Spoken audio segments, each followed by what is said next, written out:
When you're driving a car and you see all the check engine lights start going off, do you judge the car? Why is this car so weak? What's wrong with this car? And then just keep driving?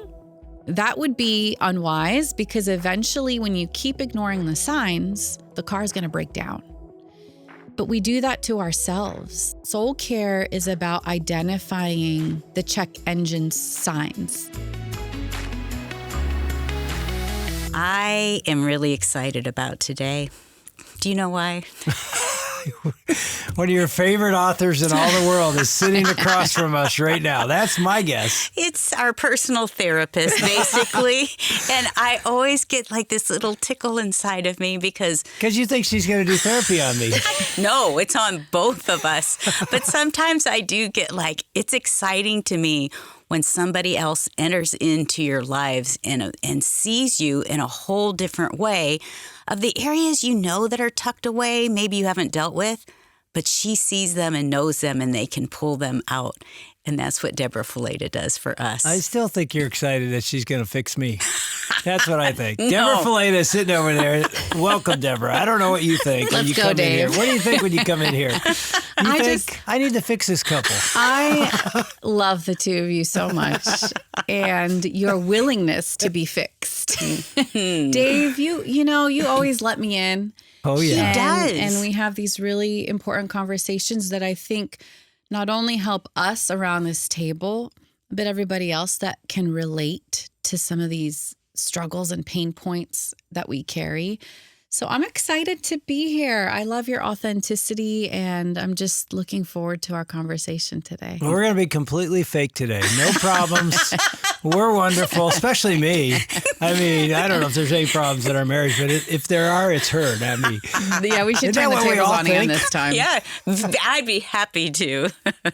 One of the things you can tell our listeners, because a lot of them know you, but I was thinking therapist, writer, speaker, stay-at-home mom, homeschooler, teacher. I mean, of all the things you do, what dominates? Is it a balance of all those? Speaking of your new book. What dominates? That's an interesting question. I don't know.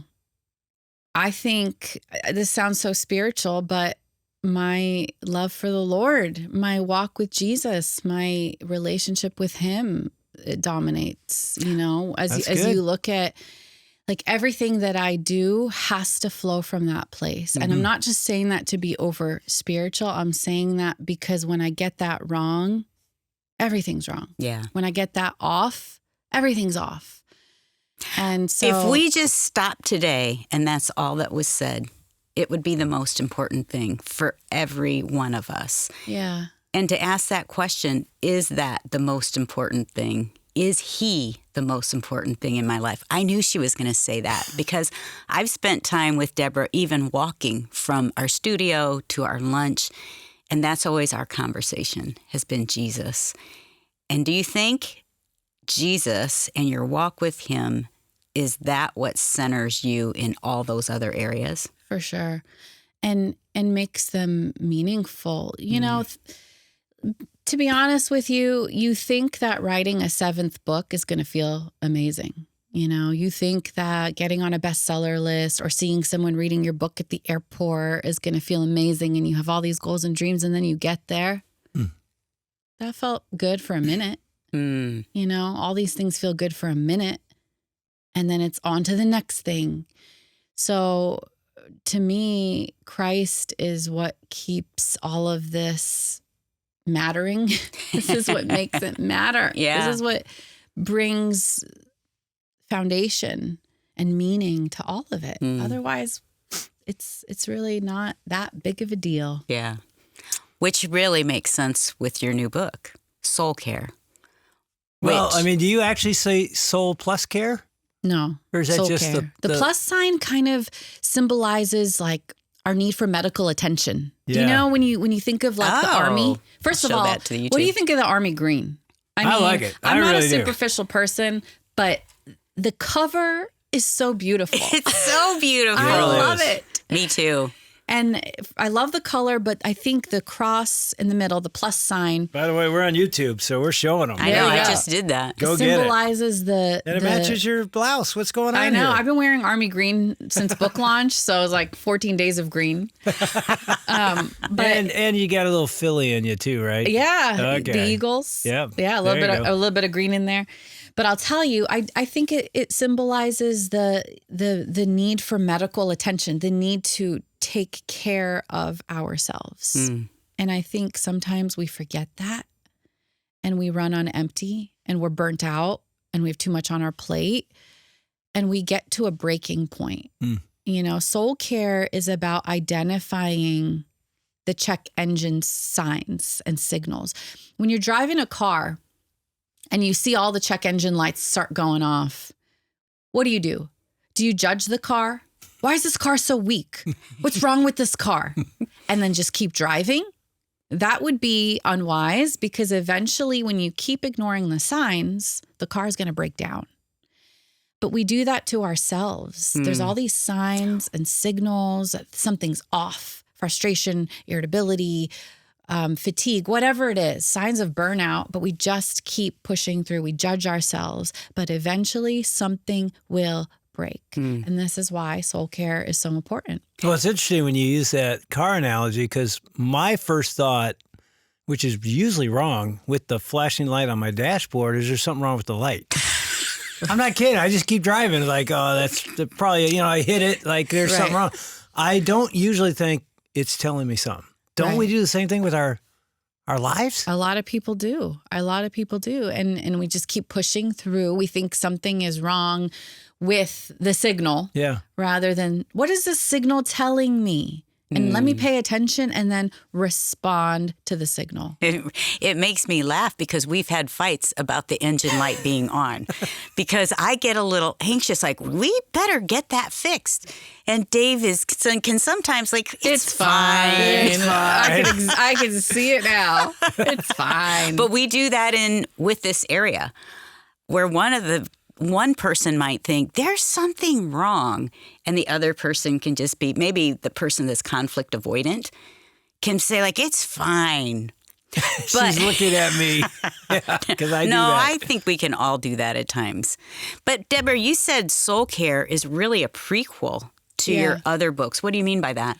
Well, I think many people can relate to struggles in mental and emotional health. Many people can relate to depression and anxiety and all of the struggles that come with that. Many people can relate to trauma and having to deal with some of those things. But all people can relate to the feeling of being empty at some point in life, of being burnt out, of running on empty, of feeling like I have too much on my plate, I'm overcommitted. How many of us can relate to that, especially in Western culture, especially in the church? And so this is the book that comes before the breakdown. And this is how we keep ourselves in a healthy space, is by practicing the 6 rhythms of soul care. And these aren't just rhythms that I made up. These are rhythms that are grounded in psychology and counseling, but the rhythms that I believe were modeled by the life of Jesus himself. Jesus himself, who is fully God, yet fully man. And he honored his human capacity. He chose to have human capacity. He chose that. And then he honored it. And I think the reason he honored his capacity is to show us what it looks like to honor ours and to need to run to the Father and to need to be filled up so that we can continue to pour out in the ways that God has called us to. Jesus poured out a lot during his time here on earth, but you can't pour out if you're not filled up. And I think that's the premise of this whole message is how can you be filled the way that God calls us to be filled? And do you think this is different, like soul care, and we're looking at Jesus' life as an example, is different from the word that we hear so often now is self-care, where I think as believers, like, is that good? Is that bad? Is that selfish? Is it different? I think it is, in the sense that when I think of the definition of self-care, I think of these one-time practices These one-time exercises that help us feel better when we're struggling.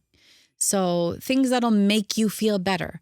And you know, the world today defines self-care like getting a mani-pedi or taking a warm bath. And those things aren't wrong. You got to talk guy stuff too. I'm like, what are those? Yeah, I get it. Golfing. Going to hit a couple balls on the golf course, whatever y'all do. I've never had a mani-pedi. You know what? I probably should. Anyway, go ahead. But think about those things that we go to when we're not feeling good. Like, what is the first thing that comes to your mind that you do when you're kind of feeling blah, down, tired, scrolling or buying something, shopping on my app, eating, going to food, doing, addictive things. Yeah. Getting yourself off the edge, to almost using mask. substances. Yeah. So we do these things to mask what we're feeling. But when I think of self-care, I think of superficial actions. It's like a one-time act. It's going to make me feel good in the moment. But it's not deep enough. It's not long-lasting. Or I'm even thinking, I remember going through, like we were traveling so much, I was thinking, I need to get a massage once a month. So that was looking at just physically. But to look at the soul, it's more than just the physical. Yeah, and I don't think there's anything wrong with the massage. Right. But Depends is getting a costs. massage, depends on the cost, the budget. But is that the solution? Right. No, it's not the solution. I have to get underneath the surface and practice rhythms that are going to get to my soul. That's good. Not just myself, a little bit deeper, because I have to change things underneath the surface if I want things to actually change. And so soul care. Lift up the hood of the car to see the engine. Yeah, soul care helps us get to some of those roots underneath the surface and start to change things on the inside. All right, so if we're listening right now and we're like, first of all, I'm going to buy the book, or I'm going to pick it up on a bench where you leave it somewhere. Yeah, book I've been drops. watching all your book drops, so we got to start doing that. But, where do I start? If I'm inspired right now, like, I think I've been doing more self-care than real soul care. Soul care feels deeper, feels more lasting. Where would I start? Well, first of all, you don't start by jumping into the rhythms. Okay. I know, Dave, you're like, ready to go. Let's do this. What are the 6 rhythms? Tell me something to do. Yeah. But I think what's most beneficial for us is to get to the root of our why. Why do I struggle with this to begin with? Why do I find myself in a cycle of burnout? Why do I have a hard time saying no? Why do I say yes to everything? Why do I feel like I'm spread too thin? Why do I get to the end of my day and I am done? You're totally describing our lives right now. I was thinking the exact same thing. And so the answer is getting to the root of the why first. So here's what's interesting. You guys have had me on enough. You know that I always believe that it's tied to our childhood, our early years, our developmental years. The roots begin there. I'm doing a soul care series on my podcast right now where I'm having people come on and talk about one of the rhythms that they're struggling with the most. And your podcast is called? It's called Talk to Me, the Deborah Fileta podcast. And so we do these on-air counseling sessions. Yeah, you did us. Yeah, you guys were on. Yeah. We dug a little deep. But it's been fascinating. 3 personality types have come to the surface of the people who are struggling the most with soul care. People who are struggling the most with identifying their needs. The first are the firstborns. People who just by birth order were born first and they have a higher level of responsibility for the people around them. They feel like it is their job to fix things, to make everybody around them happy, to do the right thing, to be responsible for everybody else's needs. And so they kind of put themselves on the back burner to be people pleasers. We always say in my counseling group, behind every people pleaser was once a parent pleaser. And so it's those kids that are now adults that, okay, what does everybody else need? The second personality type. Wait, I have to find out where are you in the birth order? Firstborn. You're firstborn. And my book is dedicated to my firstborn child because I believe this is something that we have to really face as firstborns. Like, what are my underlying beliefs? Why do I do this? Why do I feel like I have to fill in the gaps for everybody? And is that accurate? I would say no, it's not, because where is God's role in this? He fills in the gaps. But let's get to the root of these underlying unhealthy belief systems, right? So the firstborns carry some of those. And then the next group were people who come from a home where there was some sort of chaos. There was somebody in the home that had high needs. So maybe it was someone with a disability. Maybe it was a parent who was an alcoholic. Maybe there was some conflict, major fighting in the home, and there was high needs elsewhere. Maybe there was a sibling who was really disobedient or dysfunctional, and they had high needs. So I become the low needs person in order to keep equilibrium. There's so many other high needs here. What am I going to do with my own high needs? I'm going to pretend they don't exist. I'm going to put them on the back burner, or I'm just going to deal with my needs myself and just kind of shut them down. So that's the second group of people who have a hard time feeling their needs. And the third group were people who had unavailable parents. I heard the word frazzled mom many times on my counseling sessions. Mom was so frazzled and stressed that she didn't have an awareness of what I needed. And so what do you do with your needs when mom is frazzled or dad is drunk or unavailable or a workaholic? If one of the parents is overly stressed, the other parent is unavailable, withdrawn, what do you do with your needs as a kid? You pretend they don't exist. You hide them. You just put them on the back burner. And it was really fascinating to see those three personality types. In some people, they were all three. I had this, I had this, and I had this. But even just one of those things, and this is just like a little cross section of some of the ways that we become people who have a very low awareness of what we need. What were you thinking? Well, I was going, I think every listener probably did this too. You're identifying things in yourself. You're looking at your background, maybe your spouse or kids. And that's what I was doing. I was going through that for both of us and identifying areas for both of us. Did you do that? Oh, for sure. Neither of you are firstborns, right? We're both the youngest. Yeah. Babies in the family. So, that in and of itself has a dynamic.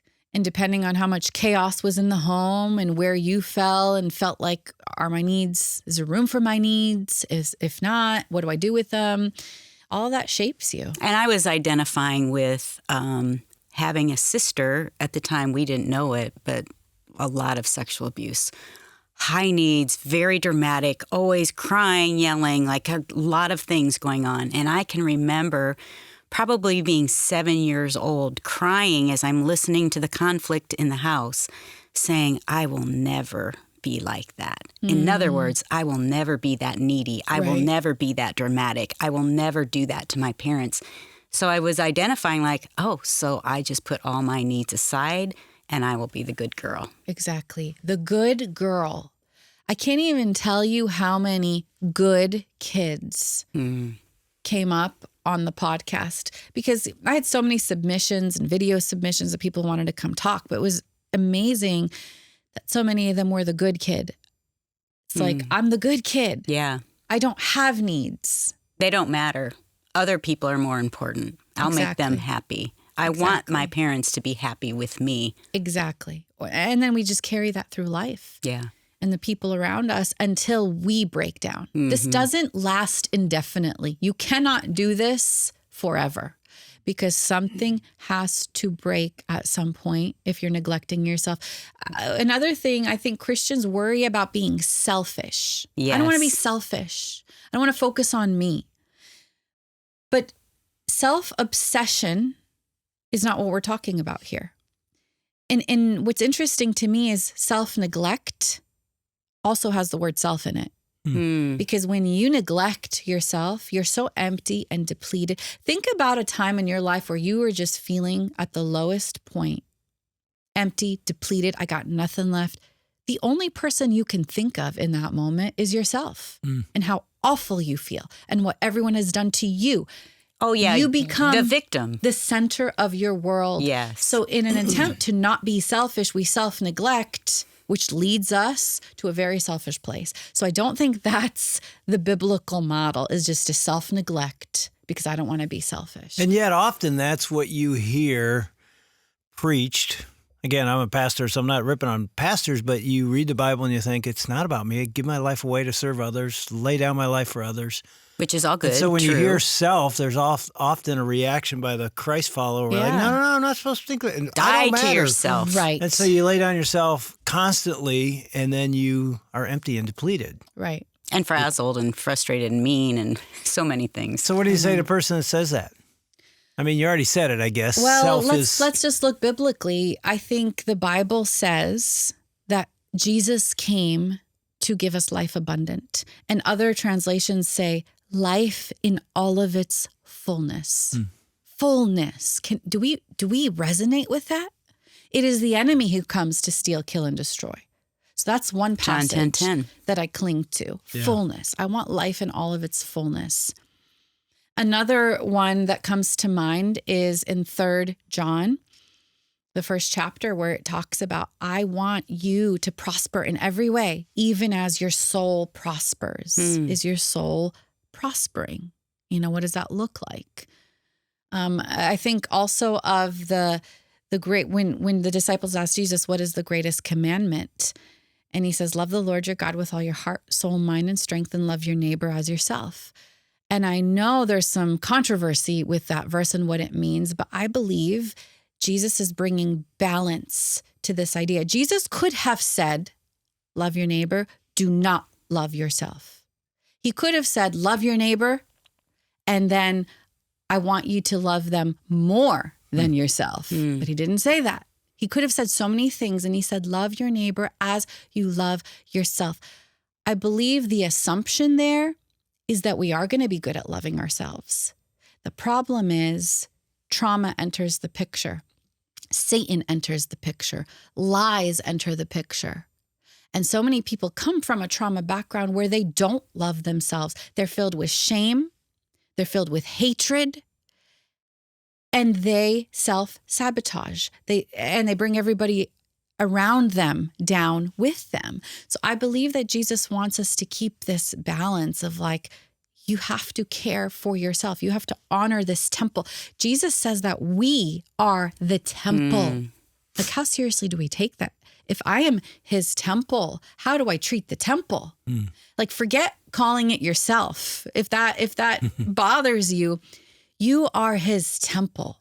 And this is a serious call to take care of ourselves physically, emotionally, mentally, spiritually, in every way, to honor ourselves so that he can live here and dwell with us. And I think this is a lot more serious than we sometimes take it. Me too. I mean, when you talk about what you did a little earlier about, here's the people that break down and their family of origin stuff, I think there's listeners still stuck there. They're like, that was me. Right.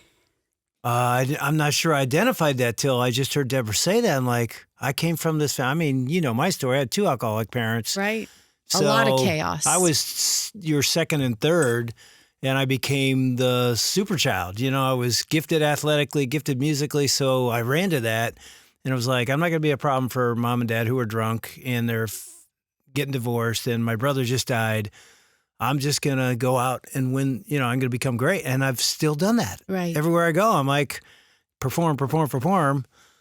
And I didn't know till I was almost 60 years old, I was living like that. Right. And I think, what you said, if there's a 20, 25, 30, 40-year-old listening, they're like, good news for you. You're way ahead of the game to understand that. But their question, and you do this every day, is like, okay, so if I identify I'm one of those, and I see the warning light flashing a little bit, and I'm connecting some things. How do I care for my soul? What would you say they should do next? Well, we will get into the 6 rhythms eventually, but I would say the first thing you need to do is really face and confront some of those unhealthy belief systems that cause you to do what you're doing.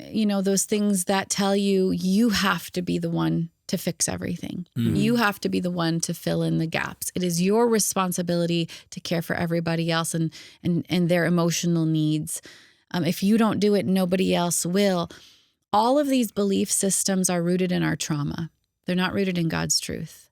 And so we have to take a period of time to confront some of that trauma. Would you write them down? Would you have somebody there identifying it? Would they journal it? Would they talk about it? I think that's a great place to start to face some of those unhealthy belief systems that keep me going. If I ask you, why do you have a hard time saying no? I don't want to disappoint people. I want people to like me. Where did that begin? Where did that belief system begin? When did you first hear that? I was on a podcast recently, and the woman said something so profound from Genesis. When Adam and Eve sinned, God walked into the garden and he said, who told you that? Who told you that? Where did that belief system begin? Because that's where we got to start. And for some people, this will require some counseling. Yep. It'll require the help of a counselor to say, let's start mapping out your past and making some connections and digging up some of these unhealthy belief systems that came from trauma and start bolting them with the light of God's truth. And the person that's saying, oh, this is ridiculous. This is this counseling jargon. Like, I just need Jesus. What would you say to that? Well, I would assume if they've been listening to your podcast long enough, they probably wouldn't be here still after all that you guys talk about. But if this is their first time listening, and they think that all they need is Jesus, the answer is yes. All you need is Jesus. But Jesus wants to help you shine a light on some of these places and take you deeper. But we can't do this without him. We absolutely can't do this without him. He wants us to be healed and whole as the church, and he's inviting us to go there with him. And by the way, obviously, you're not saying it, but if somebody needs a good counselor, you have a whole network. I do. I'm grateful. I have a team of amazing, vetted, Christian trained counselors that would love to walk by your side. It's called the Deborah Fileta Counselors Network. And it's just been amazing to see people come and heal. Mm-hmm. Before we started the interview, Deborah, you were talking about how you're really pretty balanced. You have a lot going on. Yeah. But you're not working every single day. No, I don't want to sound braggy. Okay? Go ahead. Go ahead. You can brag. I don't want to sound like I have it all together because life is hard. There's burdens that we carry that people don't know about. But I will say the Lord has helped me see that I have limited capacity. And I can only do so much. And so I offer him the loaves and fish that I have, the small bits, and I trust that he will multiply it. And that has been the theme ever since the beginning. When I was writing books with a newborn and, 20-month-old and just trying to figure out how I'm going to do this. Those of you who just had your babies are all little and preschoolers. You don't even like Deborah right now because she's writing books as she's caring for her preschoolers. Like, who is that? But you've done it. I have, and it's the small loaves and fish that I have offered. Small. This is all I got for today, God. I have 20 minutes. This is all I got today. I have 30 minutes. This is all I got today to serve you. And some days it was nothing. This is all I have for today. And God takes the loaves and the fish, and he's the one that multiplies them. So I'm not in the business of trying to multiply my gifts and my talents and my ministry. That's on him. That burden is his to carry. Mine is just to be faithful with what's in front of me today, to stay healthy today, and to just enjoy what God has given me today. And so that's kind of been where my heart is. I don't work like crazy. I'm not a workaholic. And so when you see all the things that you see, wow, Deborah's doing so much. Actually, no, I'm doing a little bit and God is multiplying it. And I'm trusting him with that. That's good. That's crazy because when we go on your Instagram or whatever, it looks like, wow, this girl never stops. No, I work 2.5 days a week. Yeah. And with my kids the rest of the time, I'm prioritizing them. They're here with me right now. You're homeschooling. You don't hear them. You and John are homeschooling. Yeah, we are homeschooling. So we get to bring them along and just try to keep a healthy family unit as much as possible. And it's interesting. The more that you pour out, I'm a counselor, I'm a mom, I'm doing this, I'm writing books. Your wife. The more that you need to fill up. You can't pour out if you're not filling up. And I do think some people have higher capacity. So maybe I have a 5-gallon tank and somebody else has a 3-gallon tank. But guess what? I have to keep that 5-gallon tank filled to the brim if I'm going to do what God has called me to do. I think some moms, I'm thinking of our friend Bruce, whose wife is pregnant with number 4. Our friend Bruce, who's sitting in the audio room right now, that Yes. Bruce? I'm just thinking he's got all these girls. His wife is homeschooling. She's pregnant with their 4th. It's crazy. It's chaotic. I'm thinking of that person who feels like I don't have 5 minutes to myself, let alone filling my soul up because I'm also homeschooling. I'm a wife. I'm a mom. What about that person that's saying, how do I get 5 minutes even for my marriage, let alone myself? I mean, that's Deborah's life. I know. Well, first you of have all, 4 kids. I think it's a lie from the pit of hell that I don't have the time. I really do. We have the time. I have had 4 children. I still have them. They're still here. They're in the other They're room following right me now. around everywhere. They're like, we're right here, Mom. And to think that I don't have the time is the victim mentality. Oh, that's what I lived under all the time. God has given us everything we need to thrive in the life that he's given us. And so I don't think soul care is a luxury. Like, oh, if I find 5 minutes, I'll take care of myself. It is a necessity. If I don't do this, I will not survive. I will not be healthy if I don't do this. So first of all, our belief system about it has to change. It's like, oh, I don't have time to breathe. I don't have time to eat. I don't have time to drink. No, if you don't do these things, you will not survive. So it's not a luxury. It's a necessity. And I even think of that mom of 4. It's a necessity for you to do this so that you can be a healthy mom. If you want to pour into these kids, it's a necessity for you, pastor of a thriving mega church. You feel pulled in a million directions. It's a necessity if you're pouring into these people. This is a responsibility, and we have to stay filled. And soul care is not just something we do for us. We fill up so that we can pour out the way that God calls us to. And this is modeled in the life of Jesus. Jesus came to be the ultimate outpouring of love and sacrifice and servanthood. But in order to pour out the way that God called him to, he had to stay filled. I was totally that victim. Yeah. As my kids, 3 little boys under 5, I would go to bed thinking, I have no life. I have no time. And as a result, I was the sickest physically that I had ever been. I believe it. Because I probably wasn't taking care of my soul. Yeah, so let's talk about some of these. It's right here on your subtitle, Find Life-Giving Rhythms. Yeah. Want to go there? What are some of these life-giving rhythms? Okay, let's start with the first rhythm that Jesus practiced to care for his soul. And these are not in a specific order. In fact, I actually wrote a special quiz, deborahfileta.com/soulcare quiz, where you go and take 5 minutes, fill out some questions, and it'll tell you which of the rhythms you're the weakest at. Oh, I should have done this before we got here. It would have been interesting to see. Give us one question. Well, I got to be honest. I was on your site last night, and I saw the quiz, and I thought, I don't have time. There's a game on, so I didn't take it. Well, I really didn't. I was like, I should do this. You should have told me. I would have taken it. But you'll as we talk through these, you'll recognize which one's the weakest. But I think that's the one where you should begin. If you think about that 5-gallon tank, like we talked about earlier, there's holes. And we have to start by plugging up the holes. So start with the one that you're weakest, because that's where you're leaking the most energy and time and emotional resources. So start there. But the first one is the rhythm of nourish. And that section in the book is all about nutrition, hydration, and movement, and how those things actually affect our body. We're talking about physical things.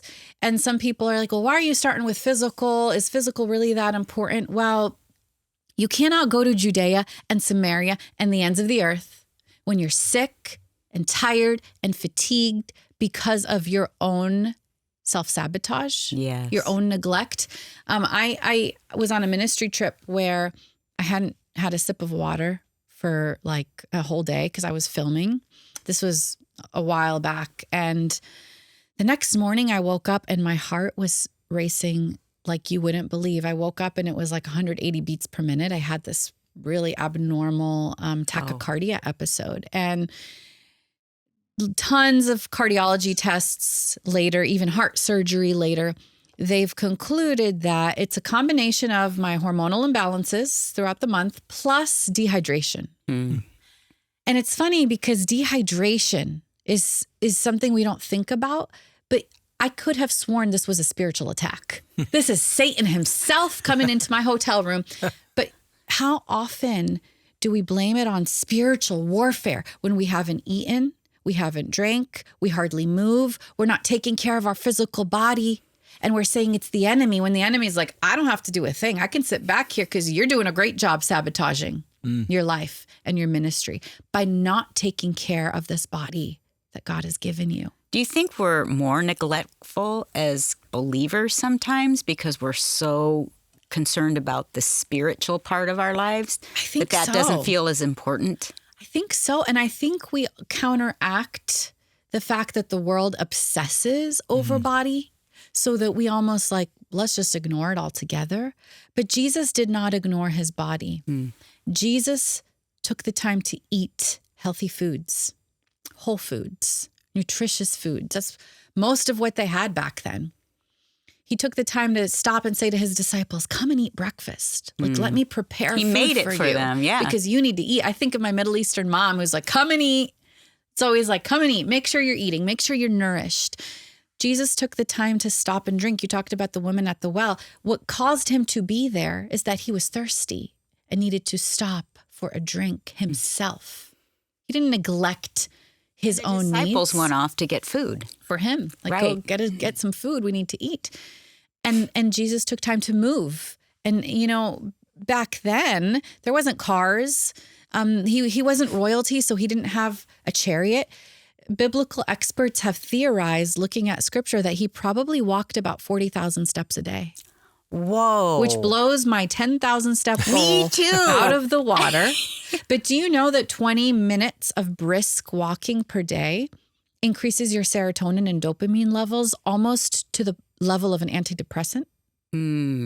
So think about the health that was going on in his body as he's trying to align his physical body so that he can do all that God has called him to do. I'm thinking as a mom, I'm thinking of our teenagers. I remember when our boys had gone through this phase of video games. And as a mom, so often I'm like, guys, we're getting out of the house. We're going to do some stuff physically. So even as parents, this is probably important for our kids as well. Oh, very important. I have 3 boys and a girl, and I've noticed my 3 boys, even their emotional energy needs to come out physically. Yes. So, you know, a wrestling match makes them feel so much better at the end of a long day. And, you know, boys love to wrestle. It's like, what is that about these boys? Why do they love to wrestle? Getting out their energy, going for a walk, shooting some hoops outside can naturally help decrease cortisol. It decreases those levels of cortisol. So it's one aspect of keeping ourselves healthy and keeping our souls healthy. That's and it's good. one that Jesus himself did not neglect. I mean, I remember when our boys were little, we had 3 boys. They'd be just crazy. It's just like in the winter, driving you nuts. Too, especially in Michigan. Michigan. And we'd be like, okay, we're going outside. And I literally would sprint 50 yards, sprint back, try and beat Dad for 20 minutes. Right. And they loved it. It's like, I'm dying, but I'm like, they need to do this. But There's here's something the thing. to that. Yeah, you just connected something I don't think a lot of us do. You connected your physical nourishment of your body to the Great Commission. Yeah. You know, I don't even know if listeners caught that. You know, go to ends of the world. That's the Great Commission. God calls us to take the kingdom, take the gospel, take his grace to the world. And we think that's here, physical's way down here. I know. And you said, no, you can't do it if you're sick, if you're not healthy, that's a great connection for people to say that it matters. It matters. And even as you were talking about that mom of 4, it matters for her too. Because you cannot give your best when you're sick and tired and depleted because of your own self-sabotage. Now, I understand that there are some genetic illnesses. Right. There are some things that come out of nowhere that we have to face. And it's not a reflection of our nourishment. But many times we have power and control, and we're not taking it seriously. We're not taking responsibility. So balance that with another rhythm, rest. Yeah, let's talk about the rhythm of rest. My favorite verse is in the book of Mark when Jesus climbed on a boat and took a nap. It says they found him at the hull taking a nap. And it's not like he didn't know there was a storm coming, but he had just finished a long day of ministry. You would think, but he only has 3 years. Why is he napping? Yeah. There's people that need to be healed. Seize the day, seize the moment. What are you doing taking a nap right now? My publisher had these shirts made for the book launch of Soul Care that said, Jesus took naps, be more like Jesus. And some people feel guilty sleeping and resting. So in the section on rest, I spent some time talking about the science and psychology of sleep and how many hours we need and the neurology behind that, the importance of sleep and rest. But it's not just about that. We talk about sleep hygiene. We talk about all the importance that comes with sleep. But in that section, I also talk about rhythms of rest, not just how many hours do you sleep, that's important, but also what is the rhythm of rest in your life look like in your day, in your week, in your month, in your year.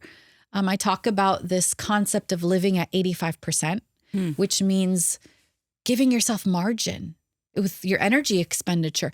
When you get a paycheck, Dave, I really hope you don't spend 100% of it right there and then.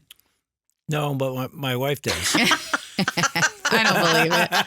I know. No, we don't. Right? But why do we do that with our emotional expenditure? So what does it look like to live at 85%? I always talk to my clients, live at 85%.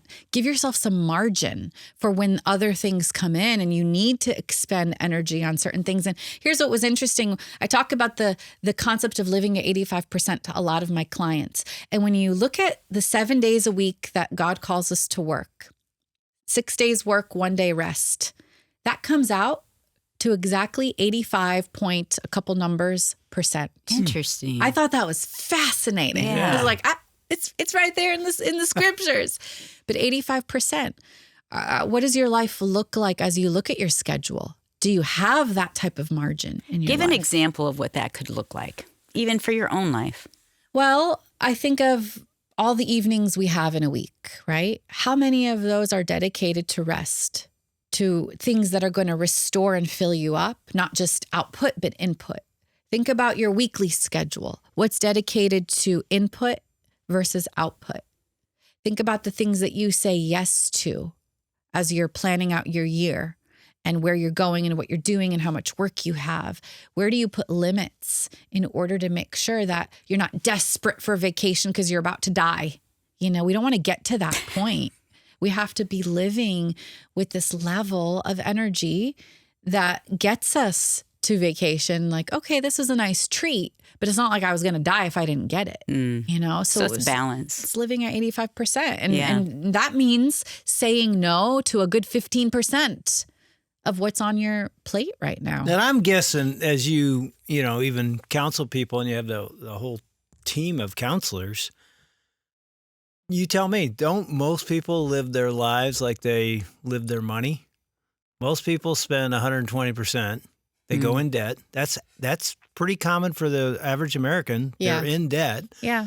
For whatever. Don't we do the same thing with what you just said is I don't live at 85%. I live at 103. Right. And I'm burning out. Right. And I just keep going. Is that how most people live? Yeah, I believe so. And in Christian culture, we want to do it for God. Yeah. But there's an aspect of pride there, if you ask me, to think that I'm the one that can do it all versus the humility of saying, Lord, I can't. I need you. Fill in the gaps on my behalf. This is all I have.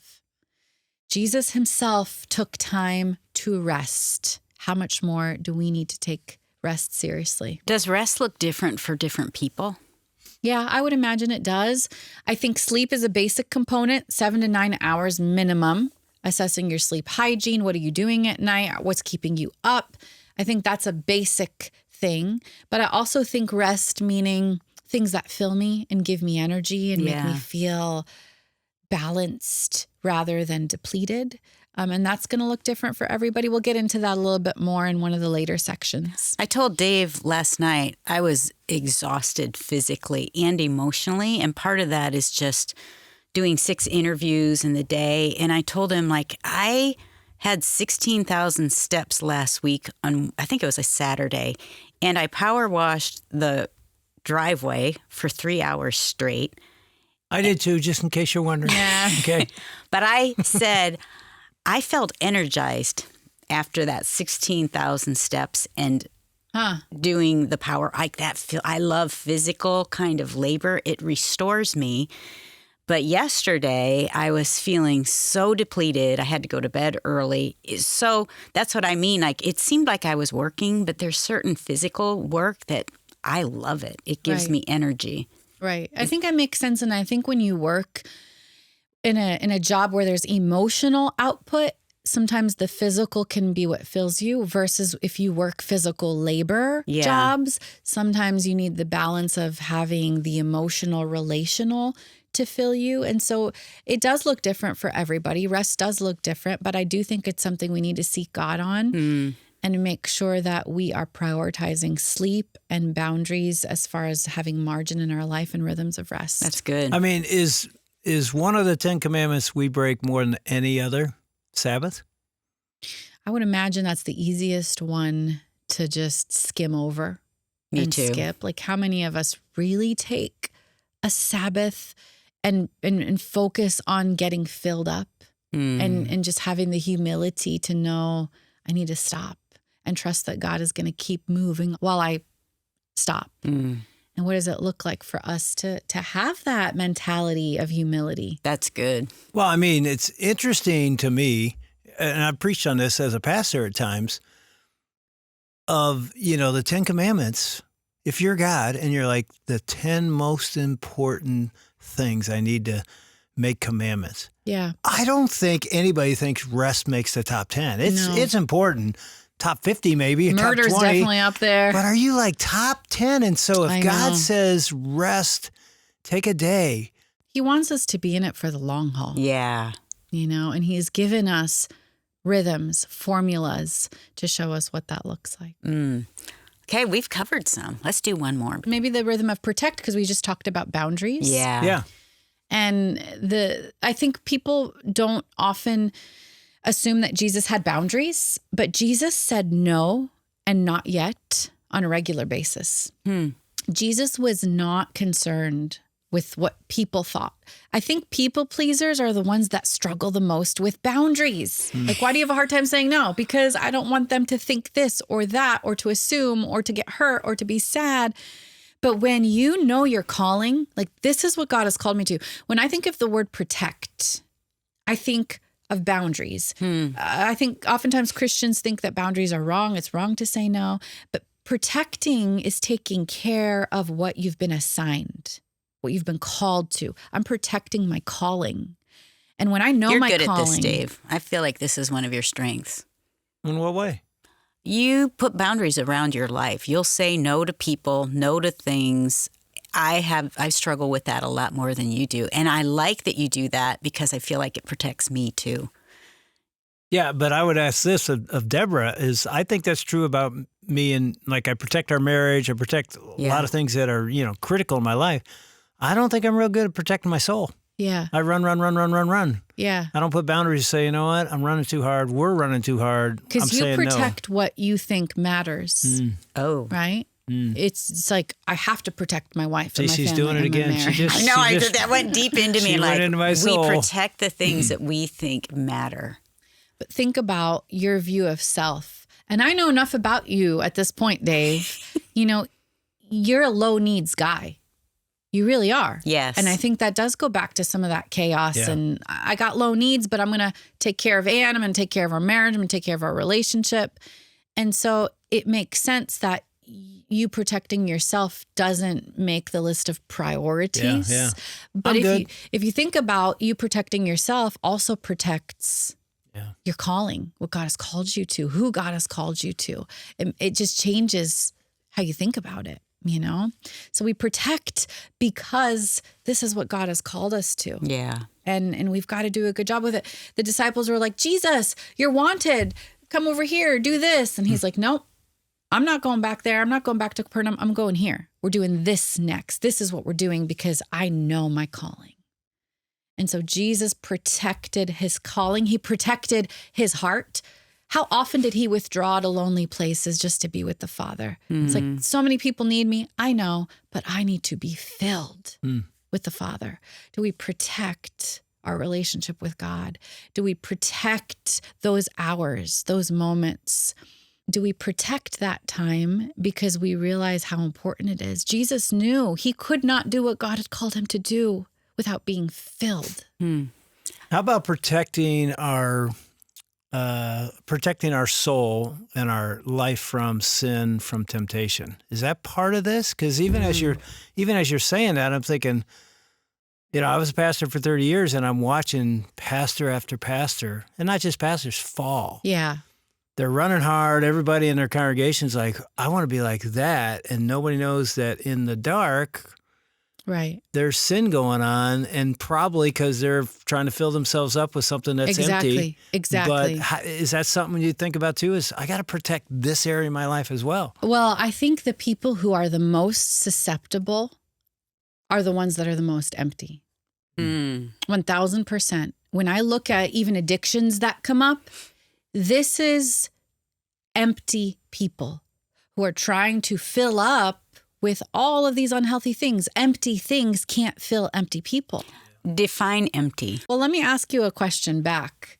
When I ask you, how filled do you feel? How full are you right now? 0 being, I feel totally depleted.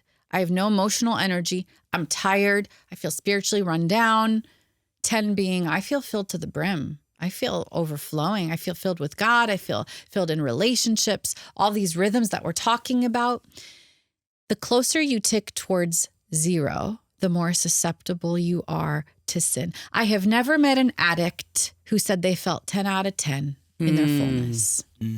So by setting boundaries, we are actually protecting ourselves from getting empty. We're protecting ourselves from those susceptible, vulnerable places. I think the addiction cycle is people trying to practice this temporary quick fix. What's going to make me feel better because I feel horrible right now? I'm stressed. Porn. I'm exhausted. Food. Like, what is actually going to fill me up? It's these long-lasting, healthy rhythms, not these quick fixes. We're having a good conversation when the host is starting to think of all the people they're going to send this to. Is that what you're thinking? Or this recording, yes. Like, this is just really good practical and biblical help. I mean, we've only hit, about half of them? Yeah, we're halfway. So review the 3 we've done, and then let's do 3 more. So we talked about the rhythm of nourish, which is about hydration, movement, and nutrition. We talked about rest, which is about analyzing your sleep, as well as the rhythms of rest and how you pace yourself in life. Jesus took naps. Jesus took naps. Jesus be walked more like 40,000 steps a day. We talked about the rhythm of protect, which is about setting boundaries and figuring out why you have a hard time with boundaries and learning how to protect what God has given you and say no to everything else. And then the next rhythm that we can talk about is the rhythm of connect. And it's about engaging in life-giving relationships with God and with others. What does it look like for us to have life-giving relationships versus relationships that drain us? Yeah. And being really intentional, realizing that we need people and we need healthy relationships, and we're part of the equation of health, but we're also required to engage in healthy relationships with others. And so getting to the roots of some of our relational needs. And in that section, I analyze how Jesus was a good friend and how he modeled healthy friendship to us. I think one of the most interesting things about that section was seeing that Jesus didn't just give in relationships. He also received. This is God in flesh, but he also received. He asked for things from his disciples. Like what? Will you go and prepare the Passover? Will you stay up with me and pray? Will you go and do this? Will you go and do that? Will you go and get food? He asked things of his disciples. He received. Remember when Mary came to wash his feet? His friend. He could have said, no. You don't have to do that. I'm fine. He received from his friends. And I think oftentimes we get stuck in these cycles of relationships where we give and give and give and give and give and give. Oh, no, I'm good. I'm good. It's no, totally I'm not going to ask anything. I don't need anything. And then the relationship starts to go downhill because it becomes one-sided and draining rather than what it was supposed to be, which is life-giving. Why do we do that? Because I do that. I don't know. I'm fine. I'll do it. I'll do Deborah, it myself. Go. I know. Dig in there. Well, okay, let's rewind a couple episodes back to the why. Why do you do that? And, you talked about your people-pleasing tendencies. Yeah.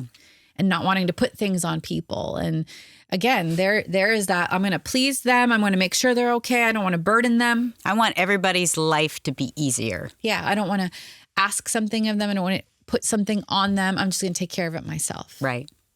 And that's not a healthy way to live. And it's rooted in unhealthy belief systems that maybe make us feel like our needs are too heavy. Our needs are burdensome. Our needs are for us to carry rather than inviting people to carry the load with us. Jesus says we need each other. Encourage and edify one another. In 1 Thessalonians 5, like we have to be the body that walks with one another, not in isolation.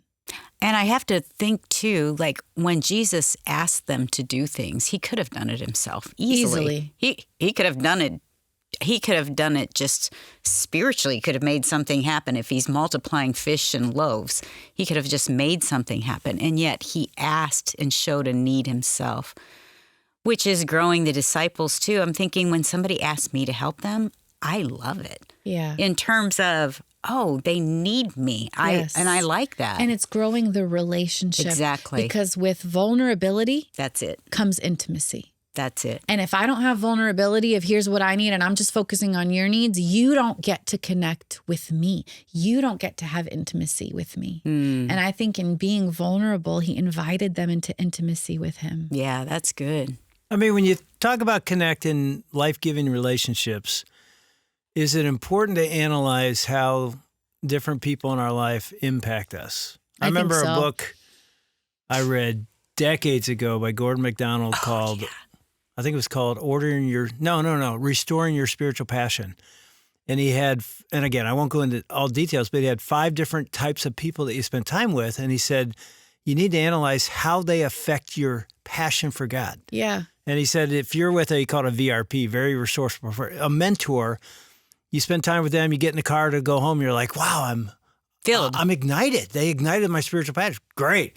A VIP says somebody that's sort of same place you are spiritually. You spend time with them, get in the car, I feel ignited.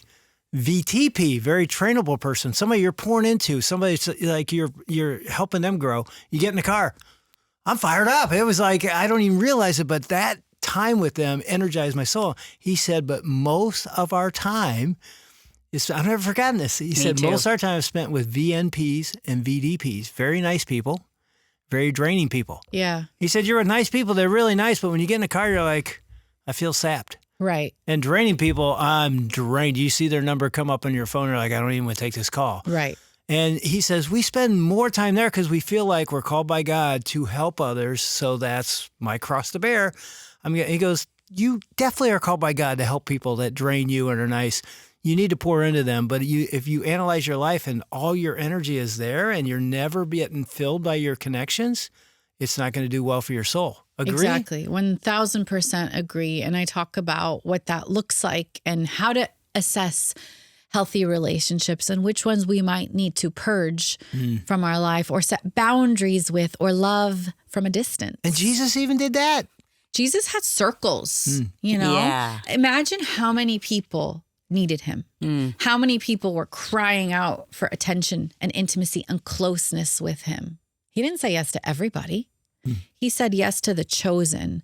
And he prayed over them for a night before he chose his disciples. He prayed. That's intentionality. Do we pray about who we should bring up close, or do we just bring them up close by default? Oftentimes it's by default. rather than, Lord, have you called me to this? What does this look like? How do I balance this with healthy relationships? Which ones are filling me? Which ones are draining me? Which ones have you actually called me to? And which ones are not actually my responsibility to bear? All right, here's a very practical question. I've shared this one other time where when we were in seminary, there was a friend, she lived close by. She'd be over constantly knocking at the door. And there was a point, this is terrible. She rang the doorbell and I had a window and I dropped to the floor. I'm on my stomach in the hallway so she can't see me, so she doesn't think I'm home. And I'm thinking, because I had just read this book, VDP, Very Draining Person, and I thought, oh, I feel so drained and I just don't have the time. But I never had a conversation with her or put a boundary around it.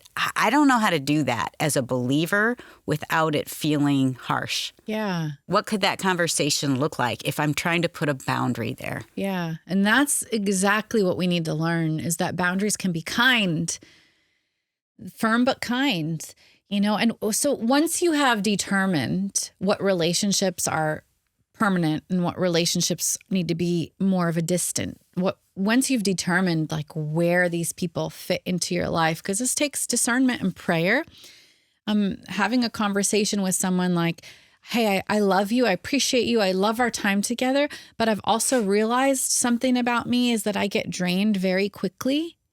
And so as much as But not by you. Well, you don't have to say that. Yeah, that would be you could, hard to hear. But you could just say make it about you. Yeah.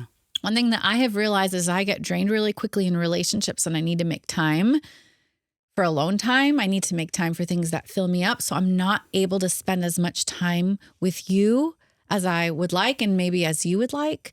So what if we spend this much time together? Here's my plan. I would love to get together with you once a week. That would be really great. Be specific. Yeah. Tell them what's going on. Once a year. Tell them what you need. Yeah, for you, maybe once a year. And then learning to love people from a distance means saying no. Like if she invites you to do something, I really appreciate that, but I'm not able to do that. Yeah. I already have plans. Even if your plans are, I'm going to be home resting because I need a break this week. I think even Lisa Turkers was talking about boundaries. I used to over-explain. I can't come because ... Right. You don't have to say that. Just say, I'm so sorry, I can't come. Yeah, you know your limits. Right. And I've even had hard conversations with someone where they really wanted to be friends with me and I just knew I didn't have the capacity. And I had to tell her, you're a wonderful person and a wonderful friend. I know my capacity. And in this season, I just don't have the capacity to pour into relationships and keep them healthy in the way that I wish I had the capacity. Yeah. So I'd love to get together with you every once in a while, but I just need you to know I'm not going to be able to invest in this friendship the way that you would like to invest in this friendship. And I love you and appreciate you, but I just need you to know where I'm at. Yeah. Yeah. And I'm not saying those are easy conversations to have, but we have to have the courage to have hard conversations and honor people and how we communicate by telling them the truth. Yeah. Honor our capacity by telling ourselves the truth. And instead of like hiding behind the window. On the floor. Right? Because that's draining for you too, then to Right. live your life feeling like you have to dodge Yes. all the time and explain and over-explain, but just being honest and assessing which relationships we need to tweak. I mean, That's at good. the same time, what you're saying is make sure the ones that do bring life Yeah. to you and you're bringing life to them. Invest in those. You got to figure out a way. This is a priority in my life. Yes, be intentional. I'll tell you what, at our stage in life, empty nest, that's one of the things that surprised me that goes away. Yeah, You have to be intentional with the guys in my life. Now they're all with their grandkids. right. And I'm with my grandkids, and it's like, wait, we don't meet anymore. We don't talk anymore. It's like, if you don't put it on the calendar and make it important, connection is really, really important. It won't just happen. There's never a stage where it becomes easy. Yeah. It's You always, think? we have to be intentional Yeah. in all stages. All right, talk savor. My favorite. Really? That one spoke the most to me. It's about being present in life and enjoying life. I'm a high efficient, get things done, checklist, to-do list, what's next. And I like to think ahead and accomplish things. I'm like that too. But I felt the Lord slow me down in this section and just remind me about the importance of savoring life, savoring what's today. I was at a dinner party recently and someone said to me, Deborah, you just released this book and you've got all this stuff going on. What's next? And I answered him really quickly. And then I spent some time thinking about that question. And I really felt like the Lord said to me, the answer is not what's next. It's what's now. What's in front of you right now that I have given you to enjoy and to be present in and to savor. I have 4 kids in each season of life. You guys met them earlier. I have a toddler, elementary schooler, middle schooler, and high schooler. There's a lot going on in these different stages of life, but I want to savor it. Mm-hmm. And you can't savor while you're multitasking. Yes. You can't multitask and savor at the same time. To be present with what's going on around you. You guys, we only have this moment. Like right now, this second that we're talking, this is all we are guaranteed.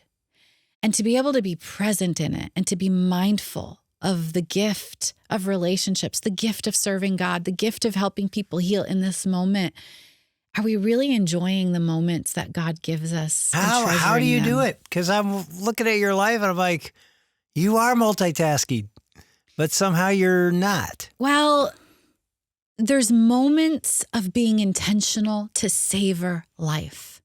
Like there's moments, I have a mindfulness practice in the book where, and I do this on a regular basis. Oh, good. Give it to us. Where you focus on all 5 senses. What's something I hear right now?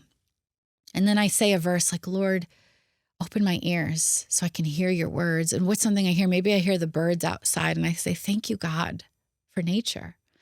Maybe I hear the kids playing in the backyard and I say, thank you, God, for each one of these kids and the blessing they are to me. What's something I smell right now? I smell my neighbor. He's got the smoker and he's always smoking something.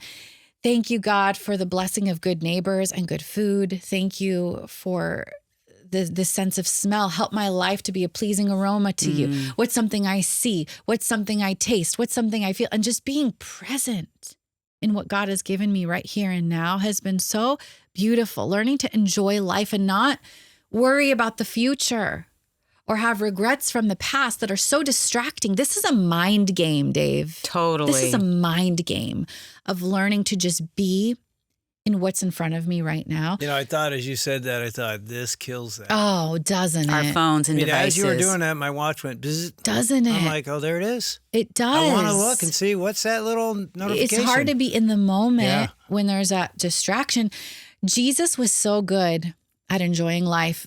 So I told you, soul care, as I was writing it, there were so many surprises. Like, I've read scripture so many times, but there were so many surprises.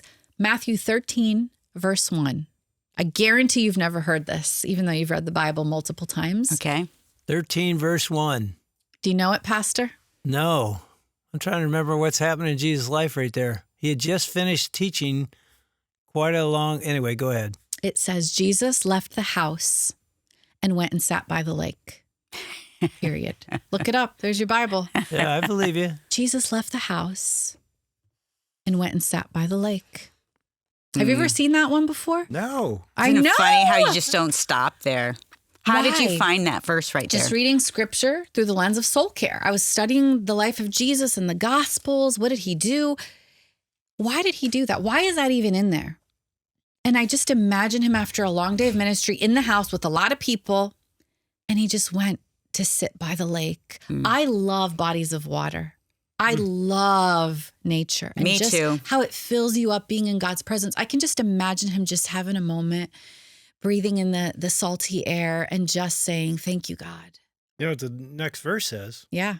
And great crowds came and gathered around him. Yep, because he's Jesus. And eventually people saw him and came and gathered around him. And that's when he went into the parable of the sower. And one of the things he talks about in the parable of the sower is distraction, being distracted by many things. And I just felt like he came out of this moment where he sat by himself and just looked at the lake.